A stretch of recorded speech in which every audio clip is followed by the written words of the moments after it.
किशनपुर गांव में एक गरीब हीरालाल अपनी पत्नी और बेटे के साथ रहता और रोज गांव-गांव घूमकर आम बेचता और उसी से अपना गुजारा करता। माया, कहाँ हो? जल्दी से कुछ खाने को दो, फिर बाजार भी तो जाना है। हाँ, अभी लाई। पापा, मेरे स्कूल की फीस जमा करनी है। अगर फीस नहीं जमा की तो स्कूल में परीक्षा में बैठने नहीं दिया जाएगा। हाँ बेटा, तुम चिंता मत करो, मैं कुछ भी करके तुम्हारे स्कूल की फीस जमा कर दूंगा। हीरालाल रोज गांव-गांव आम बेचने जाता, पर शाम तक उसके सिर्फ थोड़े आम ही बिक पाते। चलो, थोड़े से तो आम बिके, अब इससे राहुल की स्कूल की फीस तो जमा ही हो जाएगी। हीरालाल अपने घर जाता है और माया से कहता है, माया, ये लो, कुछ रुपए हैं, आज थोड़े से ही आम बिके हैं, इससे राहुल की स्कूल की फीस जमा हो जाएगी। लेकिन घर का खर्च कैसे चलेगा? सुनिए, मैं क्या कह रही हूँ कि आप कोई और काम क्यों नहीं देख लेते? इससे तो बस कुछ ही पैसे मिलते हैं, दूसरा काम करोगे तो शायद कुछ ज्यादा पैसे ही मिले। लेकिन माया, तुम्हें तो पता है ना कि हम कोई और दूसरा काम नहीं कर सकते, क्योंकि दूसरा काम करने के लिए पैसों की जरूरत होगी और हमारे पास उतने पैसे नहीं हैं कि हम कोई दूसरा काम शुरू कर सकें। हीरालाल दूसरे दिन ज्यादा आम लेकर जाता है और वहाँ पर कुछ ही आम बिकते हैं, तो हीरालाल सोचता है, क्यों ना मैं कुछ आमों को बाजार में भी बेचने जाऊं, शायद बाजार में ही ज्यादा आम बिकें। यह सोचकर हीरालाल बाजार में भी आम बेचने जाता है। बाजार में काफी देर तक बैठने के बाद हीरालाल सोचता है, हे भगवान, थोड़े से तो आम बिकवा दे, कम से कम मेरे घर का गुजारा तो अच्छे से हो जाए। तभी एक औरत और उसकी बेटी बहुत भूखी होती है। वह लड़की अपनी माँ से कहती है, माँ, बहुत तेज भूख लगी है, कुछ खाने को दो ना माँ। हाँ बेटा, थोड़ा रुको, मैं कुछ लाती हूँ। यह सब हीरालाल सुन लेता है और लड़की से कहता है, तुम्हें बहुत भूख लगी है, ये लो, तुम मेरे आम खा लो और अपनी माँ को भी दे दो। आप दोनों लोग ये आम खा लो, इससे कुछ तो भूख मिट जाएगी। तभी वहीं खड़े एक सन्यासी साधु यह सब देख रहे होते हैं और वह हीरालाल के पास जाते हैं। बेटा, तुम एक बहुत अच्छे इंसान हो, तुमने भूखे को कुछ खाने को दिया है, मैं तुमसे बहुत प्रसन्न हुआ हूँ। मैं तुम्हें एक उपहार देना चाहता हूँ। ये लो, ये एक सुंदर पौधा है, इसे तुम अपने घर के आंगन में लगा देना और यह जब बड़ा होकर पेड़ बन जाएगा तो मुसीबत के समय यह पेड़ तुम्हारा साथ देगा। धन्यवाद साधु बाबा। इतना कहकर साधु वहाँ से चले जाते हैं और हीरालाल भी आम बेचने लगता है। शाम को हीरालाल घर आकर वह पौधा अपने घर के आंगन में लगा देता है। माया, तुम्हें पता है, आज जब मैं आम बेच रहा था तो एक साधु बाबा आए और उन्होंने प्रसन्न होकर मुझे यह पौधा दिया और कहा कि तुम इसे अपने घर के आंगन में लगा देना। यह पौधा जब बड़ा होकर पेड़ बन जाएगा तो हमारी सारी मुसीबतों में काम आएगा। अब बहुत रात हो गई है, चलो सो जाते हैं, सुबह काम करने भी तो जाना है। अब हीरालाल हर दिन आम बेचने जाता। धीरे धीरे कुछ दिन बीत जाते हैं और हीरालाल की तबीयत बहुत खराब हो जाती है। अब हीरालाल चल भी नहीं पाता है और पैसों की तंगी की वजह से हीरालाल की मृत्यु हो जाती है। कुछ दिनों बाद अब हीरालाल का बेटा बड़ा हो जाता है। बेटा, घर में खाने को कुछ भी नहीं है। माँ, क्या करूँ, थोड़े बहुत पैसे थे, उसी से घर का खर्च चल रहा था और मुझे तो कोई काम भी नहीं आता। बेटा, अब तो लगता है कि इस पेड़ को काट कर इसमें की कुछ लकड़ियां बाजार में बेचना पड़ेगा। वैसे ही इस पेड़ में फल तो आते नहीं हैं। बेटा, तुम्हारे पिता ने सही कहा था कि यह पेड़ मुसीबत के वक्त काम आएगा, और वही हुआ। बेटा, तू इसे काट ले और कुछ लकड़ियां बाजार जाकर बेच दे। ठीक है माँ। राहुल पेड़ को काटने के लिए जाता है, तभी पेड़ से आवाज आती है, रुको, मुझे मत काटो, मैं एक जादुई पेड़ हूँ। राहुल और उसकी माँ यह सब देखकर हैरान हो जाते हैं। माँ, यह पेड़ बोलता भी है। पता नहीं बेटा, मुझे तो आज ही पता चला है। हाँ, मैं बोल सकता हूँ और मैं एक जादुई पेड़ हूँ। मैं तुम्हें फल दे सकता हूँ, मुझे मत काटो। ठीक है, हम तुम्हें नहीं काटेंगे, लेकिन अगर तुम एक जादुई पेड़ हो तो इतने दिनों तक हमें फल क्यों नहीं दिए? क्योंकि तुम लोगों ने मुझसे कभी फल मांगे ही नहीं। अगर मुझसे फल मांगोगे तभी मैं तुम्हें फल दे सकता हूँ। तुम जितने चाहो मैं तुम्हें उतने फल दे सकता हूँ और तुम उन्हें बाजार में जाकर बेच सकते हो।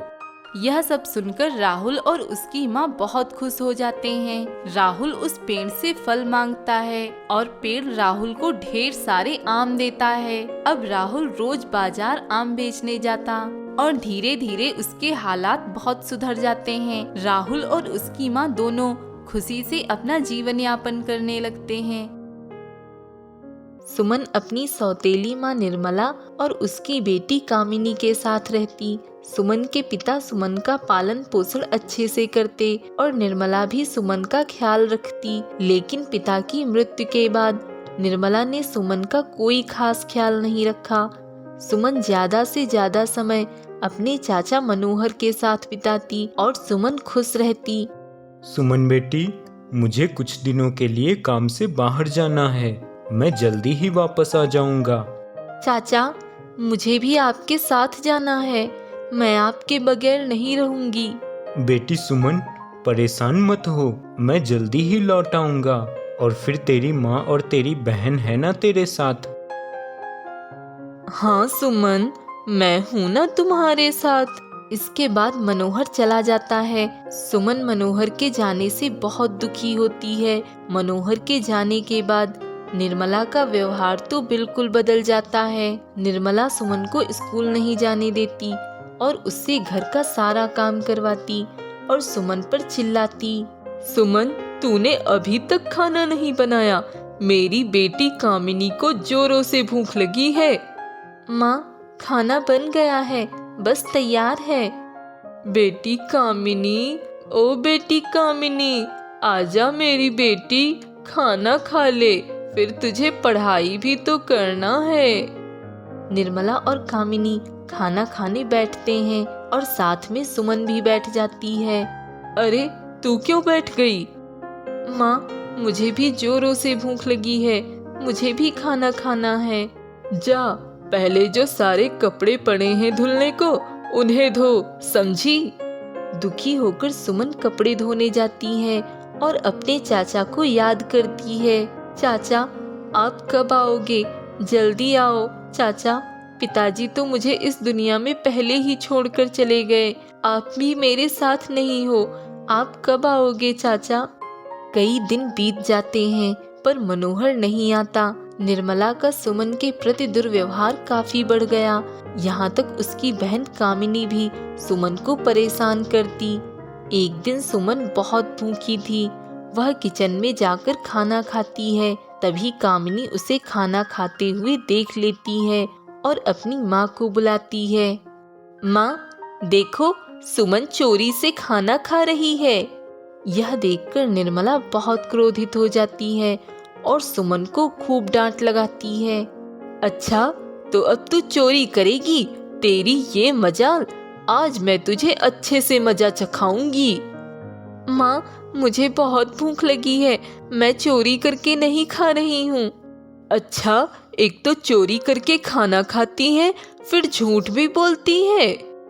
निर्मला सुमन की खूब पिटाई करती है, फिर उसे खूब सारा काम करने को देती है। सुमन बहुत दुखी होती है। रोते हुए सुमन एक तालाब के किनारे जाती है। अब मेरा इस दुनिया में कोई नहीं है, मुझे कोई प्यार नहीं करता। मेरी माँ मुझे मारती है। अब मैं जीकर क्या करूँगी? मैं इस तालाब में कूदकर अपनी जान दे दूंगी। रुको बेटी, तालाब में कूदकर अपनी जान मत दो। मृत्यु किसी भी समस्या का हल नहीं है। मुझे बताओ, तुम्हें क्या कष्ट है? साधु के पूछने पर सुमन साधु को सब कुछ बताती है। अब आप ही बताइए साधु महाराज, अगर मैं अपनी जान ना दूं तो क्या करूं? कहाँ जाऊं? मेरा इस दुनिया में कोई नहीं है, मैं जीना नहीं चाहती हूँ। बेटी, इस दुनिया में कोई किसी का हो या ना हो, जीना तो सभी को पड़ता है। देखो इन पेड़ों को, इनमें भी जान होती है। ये क्या किसी के साथ रहते हैं, परंतु जीवित हैं। साधु की बात सुनकर सुमन साधु से कहती है, साधु महाराज, तो आप मुझे पेड़ ही बना दीजिए, ऐसा पेड़ जिससे मैं लोगों की मदद कर सकूं। मैं इंसान बनकर नहीं जीना चाहती। ठीक है बेटी, जैसी तुम्हारी इच्छा। मैं तुम्हें एक इच्छा पूर्ति पेड़ बना देता हूँ, जिससे तुम लोगों की इच्छाएं पूरी कर सकोगी। साधु सुमन को एक जादुई इच्छा पूर्ति पेड़ बना देता है। जादुई इच्छा पूर्ति पेड़ बनकर सुमन बहुत खुश होती है। अब जब भी कोई व्यक्ति साधु के पास समस्या लेकर आते तो साधु उसे जादुई इच्छा पूर्ति पेड़ के पास भेज देते। जादुई इच्छा पूर्ति पेड़ हर व्यक्ति की इच्छा पूरी करने लगा। एक दिन मनोहर घर लौटता है। मनोहर को देखकर निर्मला और कामिनी घबरा जाते हैं। माँ, चाचा आ गए हैं। उन्होंने अगर हमसे सुमन के बारे में पूछा तो हम क्या बताएंगे? मनोहर निर्मला से सुमन के बारे में पूछने ही वाला था कि तभी एक आदमी आकर मनोहर को सब कुछ बता देता है। मनोहर भाई, मैंने कई बार उस बच्ची को ढेर सारा काम करते हुए देखा है, भूख से परेशान देखा है। मुझे उस बेचारी बच्ची पर बहुत दया आती, पर मैं मजबूर था कि मैं उसके लिए कुछ नहीं कर पाया। पर इस औरत को उस बच्ची पर जरा सी भी दया नहीं आई। मैंने तो तभी से सोच रखा था, जिस दिन तुम आओगे मैं तुम्हें सब कुछ बताऊंगा। कैसी माँ हो तुम? अरे माँ तो दया की देवी होती है। वो कभी भी अपने बच्चों में सगे और सौतेले का व्यवहार नहीं करती। तुम्हें उस बच्ची पर जरा सी भी दया नहीं आई। निर्मला को अपने किए पर अब बहुत पछतावा होता है। मनोहर जी, मुझे माफ कर दीजिए। आपने सही कहा, मैं माँ कहलाने के लायक नहीं हूँ। मैंने उस बच्ची के साथ बहुत बुरा किया। मुझे सच में अपने किए पर बहुत पछतावा है। मुझे माफ कर दीजिए। अब माफी मांगने से क्या होगा? पता नहीं कहाँ होगी मेरी सुमन, किस हाल में होगी मेरी बेटी। मनोहर जी, मैंने सुना है यहाँ पास के तालाब पे एक जादुई इच्छा पूर्ति पेड़ है जो लोगों की इच्छाएं पूरी करता है। अगर हम उस इच्छा पूर्ति पेड़ के पास जाकर सुमन को पाने की इच्छा रखें तो शायद हमें सुमन मिल जाए। सभी जादुई इच्छा पूर्ति पेड़ के पास जाते हैं। वहीं पर साधु ध्यान में बैठे होते हैं। मनोहर जाकर उनसे जादुई इच्छा पूर्ति पेड़ के बारे में पूछता है। साधु महाराज, क्या आप बता सकते हैं कि जादुई इच्छा पूर्ति पेड़ कौन सा है? हाँ बिल्कुल, मैं तुम्हें बताऊंगा, पर तुम जादुई इच्छा पूर्ति पेड़ से क्या मांगना चाहते हो? साधु के पूछने पर मनोहर साधु को सारी बात बताता है। कहीं तुम सुमन की बात तो नहीं कर रहे हो? और क्या तुम मनोहर हो? हाँ साधु महाराज, मैं मनोहर हूँ और मैं मेरी भतीजी सुमन की ही बात कर रहा हूँ। पर आप कैसे जानते हैं? बेटा मनोहर, सुमन ही वो जादुई इच्छा पूर्ति पेड़ है। साधु मनोहर को जादुई इच्छा पूर्ति पेड़ बनने की सारी बात बताता है। साधु महाराज, सुमन को वापस इंसान बना दो साधु महाराज। बेटा, अब ये मेरे हाथ में नहीं है। तभी मनोहर, निर्मला और कामिनी तीनों जादुई इच्छा पूर्ति पेड़ के पास जाते हैं। सुमन, बेटी सुमन, देख मैं तेरा चाचा। चाचा, आप वापस आ गए। इतने दिनों से कहाँ थे आप मुझे छोड़कर क्यों चले गए थे? बेटी सुमन, मुझे माफ कर दे। मैंने तेरे साथ बहुत गलत किया। आज के बाद मैं हमेशा तुझे अपनी बेटी मानूंगी। बस एक बार मुझे माफ कर दे बेटा। बहन, मुझे भी माफ कर दो। बेटी सुमन, हम सबको अपनी गलतियों पर बहुत पछतावा है। हमें माफ कर दो बेटी और वापस इंसान बन जाओ। चाचा, अब मैं पेड़ बन गई हूँ। मैं लोगों की इच्छाएं पूरी करती हूँ और मैं इसी जीवन से बहुत खुश हूँ। जादुई इच्छा पूर्ति पेड़, क्या तुम मेरी इच्छा को पूरी करोगे? हाँ, मैं आपकी भी इच्छा पूरी करूँगी। जादुई इच्छा पूर्ति पेड़, तुम मेरी सुमन को मुझे वापस लौटा दो। मनोहर के इतना कहते ही जादुई इच्छा पूर्ति पेड़ फिर से सुमन बन जाती है। चाचा, अब तो आप मुझे छोड़कर कहीं नहीं जाएंगे ना? नहीं बेटी, अब मैं वादा करता हूँ, मैं तुम्हें छोड़कर अब कहीं नहीं जाऊँगा।